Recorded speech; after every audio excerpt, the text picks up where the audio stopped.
Good afternoon. Welcome back to ILS 6. And in this submodule, we're going to look at the characteristics of the SNS and PSNS effects on specific organs.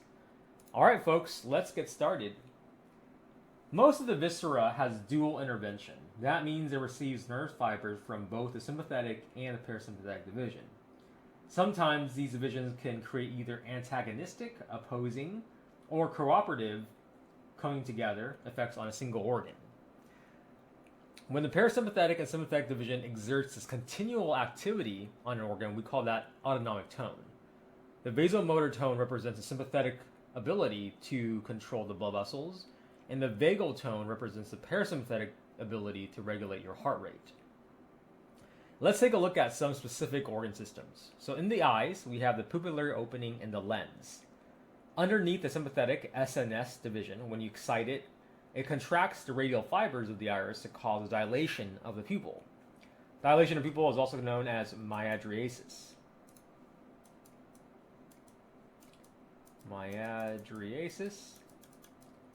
And the parasympathetic division will stimulate, causing the contraction of the circular muscle, causing the iris to constrict. And this will contract the ciliary muscles and lens for close vision, and this is called miosis.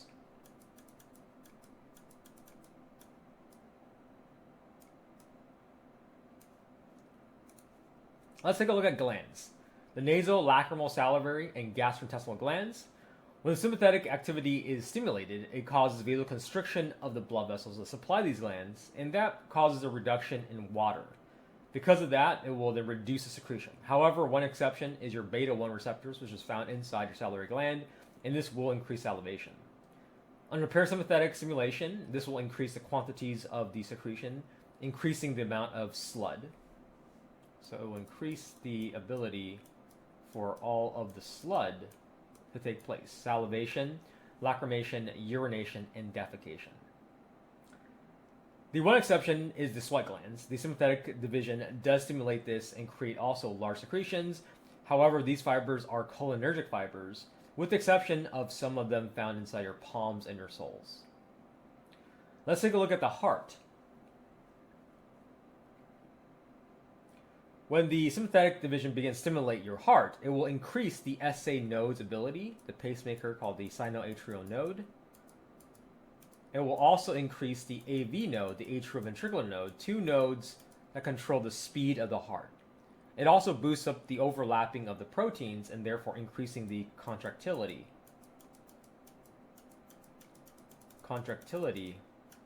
of the heart. So all three of these will go up. The parasympathetic division will do the exact opposite. This will then cause all three of these to go down. Let's take a look at the atrial pressure. Atrial pressure is defined as the propulsion of blood by the heart and against the resistance of flow of blood. Underneath the sympathetic stimulation, it will increase the propulsion of blood by the heart and the resistance of flow, the constriction of the vessels. Underneath the parasympathetic stimulation, this will cause a slight decrease in the arterial pressure. However, a very strong vagal parasympathetic stimulation can even stop the heart. One such experiment was conducted on dogs where the vagal nerve was damaged and the heart rate jumped up to 150 to 160. Let's take a look at the pancreas. The sympathetic division, when stimulated, will decrease the hormone insulin, whereas the parasympathetic division will excite the insulin release. The bronchioles, underneath the sympathetic division stimulation, will cause a dilation to occur, particularly the beta-2 receptors, and underneath the muscarinic receptors via the parasympathetic division, that will constrict the bronchioles, thereby reducing the airflow. Let's take a look at the bladder. Under sympathetic division of stimulation, the alpha-1 receptors will constrict the internal urethral sphincter, thereby not allowing the urine to exit. The beta-2 receptors are found around the detrusor muscles surrounding the bladder, and that will cause a relaxation effect. Under the parasympathetic stimulation, the detrusor muscle gets contracted while the internal urethral sphincter is relaxed. That allows the micturition reflex to engage and to release urine out. Let's take a look at the GI tracts. We can divide this into two areas, the smooth muscle wall of the GI tract, and then the sphincters that allow the food products to move from one part of the GI system to the next part.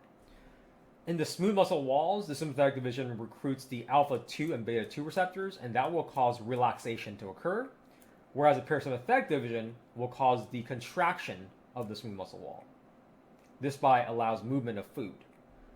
The smooth muscle sphincters that allow it progressing from one segment of the GI system to the next, under sympathetic division, the alpha 1 will contract, whereas the parasympathetic will relax.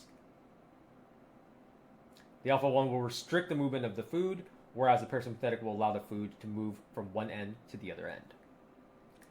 Here is a chart that organizes some of the major organs in the body, including your heart, your vascular smooth muscle, bronchioles, GI tract, bladder, the eye, the skin, liver, adipose, and lacrimal glands, and under the condition of sympathetic control and parasympathetic control.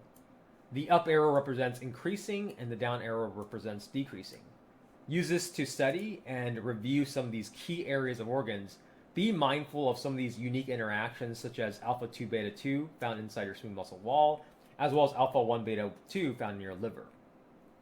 Sometimes the sympathetic can also have opposing effects as well. All right, thanks.